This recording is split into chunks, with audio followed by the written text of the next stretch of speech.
हम लोग एक चीज जानते हैं कि कण कण में ईश्वर है, कण कण में भगवान है।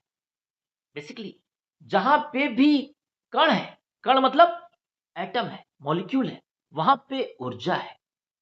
ऊर्जा का प्रदर्शन कैसे होता है? इलेक्ट्रॉन न्यूक्लियस के चारों ओर घूमता है। इसका मतलब वहां पे ऊर्जा मतलब ईश्वर है। इवन न्यूक्लियस के अंदर भी न्यूट्रॉन और प्रोटॉन, जो थोड़ा बहुत साइंस पढ़े होंगे, वह न्यूक्लियस के अंदर भी अपनी पोजीशन को चेंज करते हैं। मतलब वहां पे भी ईश्वर है। और हर उस जगह पे ईश्वर है जहां पे एटम और मॉलिक्यूल्स हैं, न्यूट्रॉन प्रोटॉन इलेक्ट्रॉन है। और हम लोग बने किससे हैं?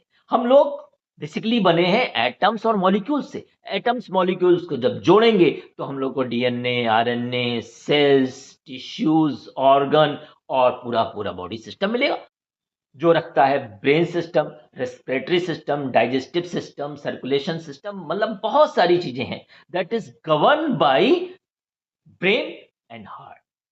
ब्रेन और हार्ट से ही वो गवर्न होते हैं। अब आप टिश्यू की बात करें, अगर छिपकली की पूंछ कहीं कटी पड़ी है तो वो थोड़ी देर तड़पती है। इसका मतलब उसके पास एक अपना अलग से जीवन है।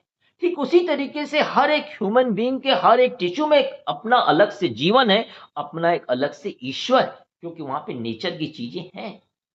अगर आप नॉन वेजिटेरियन हैं, कभी आप बकरे का मांस अगर लेने जाएं, तो मांस कटने के 15-20 मिनट के बाद भी वह शेक करता रहता है, हल्का सा हिलता रहता है। मतलब उसके पास 15-20 मिनट के बाद तक भी जान है, मतलब एनर्जी है, मतलब ईश्वर वहां पे है।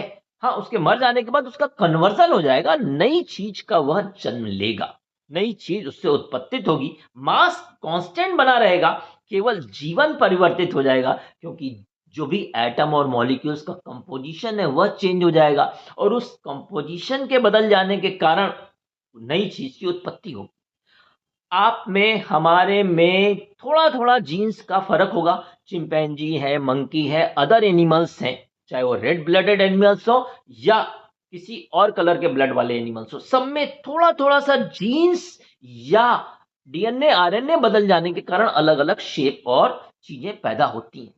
अगर पैदा होने के समय कुछ थोड़ा सा गड़बड़ हो जाए तो उस केस में नई चीज का जन्म हो जाता है, कुछ अलग तरीके की चीजें भी पैदा हो सकती हैं या होती हैं।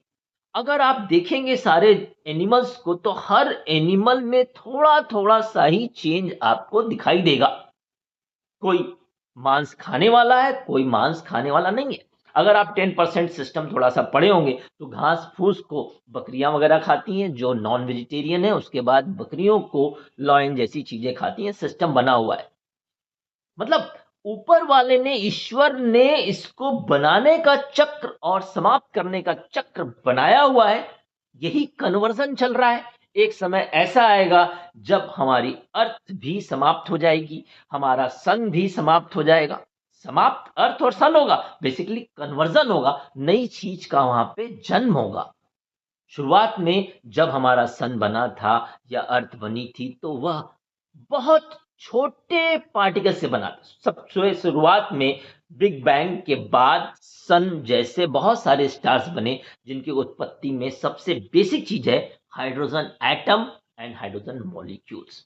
उसके बनने के, और इसका भी जीवन है फिक्स, जो कि लगभग 15 बिलियन ईयर्स पहले बना है। 15 बिलियन ईयर्स हमारे पूरे के पूरे यूनिवर्स सिस्टम की एज है। हमारा सन 5 बिलियन ईयर्स ओल्ड है। उसके बाद अर्थ 4.5 बिलियन ईयर ओल्ड बनी। अब अर्थ बनी है, उसके बाद मून बना, या मून और अर्थ साइमल्टेनियसली एक ही समय में बने हैं। और ऐसा नहीं है कि सब एक दूसरे के ऊपर डिपेंडेंट नहीं है। अगर मून हट गया तो अर्थ का सिस्टम बिगड़ जाएगा, और अगर अर्थ हट गई तो सन का सिस्टम बिगड़ जाएगा। ऊपर वाले ने जो भी चीजें बनाई हैं, वो एक चक्र के थ्रू बनाई है। उसकी पैदाइश है, उसकी जवानी है, उसका बुढ़ापा है, फिर उसका अंत है। चाहे वो हम आप हो, चाहे सन हो, चाहे पूरी की पूरी गैलेक्सी ही क्यों ना हो, हर चीज में एक चक्र है।